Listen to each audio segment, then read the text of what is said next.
Good news naman tayo sa PhilHealth members dyan. Hanggang 20,000 pisong halaga ng libreng gamot kada taon ang maaari po ninyong makuha sa ilalim ng PhilHealth Libreng Gamot Program. Kung papaano at saan yan makukuha, alamin sa balitang hatid ni Darlene Cai. Meron ako 212 months. Dahil 5 buwan ang walang patrabaho kay Mang Jerry bilang tile setter, wala rin siyang pambili ng maintenance sa alta presyon na 1 hanggang 2 piso kada buwan din. Ngayon, ang prices ng commodities natin, pataas ng pataas ang pagkain. Pero ang salary natin sa amin, hindi naman kami regular.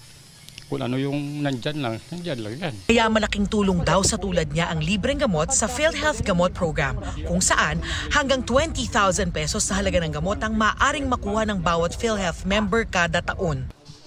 Malaki talaga yan, ma'am, na malaki talaga yan ang tulong sa amin, lalo na sa pinansyal. Malaking bagay, miski sa gamot nga lang, malaking bagay na hindi na kami bibili.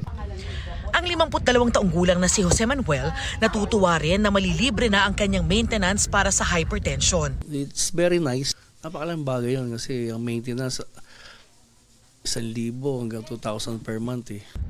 Epektibo noong August 21, ang PhilHealth Gamot o Guaranteed and Accessible Medications for Outpatient Treatment ay isang drug benefit package para sa lahat ng PhilHealth member. Saklaw nito ang 75 klase ng gamot na nirereseta para sa hika, ubo, diabetes, mataas na kolesterol, alta presyon, sakit sa puso, nervous system disorders at iba pa. Kasama rin ang antibiotics. Paano ba mag-avail? Gamit ang eGov.ph app sa inyong computer o mobile device, magrehistro muna sa PhilHealth member portal sa napiling Yakap Clinic. Makikita ang kumpletong listahan ng Yakap Clinic sa website at official social media pages ng PhilHealth. Pero kung hirap na gumamit ng mobile device o may problema sa connection, pwede ring pumunta sa anumang PhilHealth office. Sa Yakap Clinic, may mga form na kailangang i-fill out. Kailangan ding magpatingin sa doktor at kumuha ng reseta. Kung may lumang reseta, pwede ring ipakita sa doktor. Pagkatapos nito, pwede nang pumunta sa kahit saang accredited gamot provider o butika para ipakita ang ibibigay na code para makakuha ng mga gamot.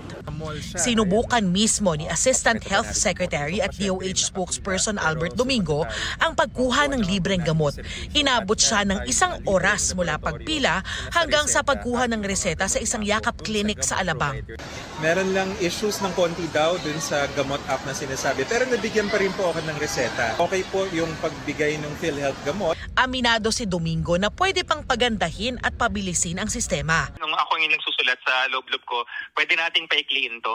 Pero ang mahalaga dito ay may simula na. Sa Metro Manila palang ipinatutupad ang programa pero dati nang sinabi ng PhilHealth na palalawakin pa raw nila ang programang ito sa ibang bahagi ng bansa. Darlene Cai, nagbabalita para sa GMA Integrated News.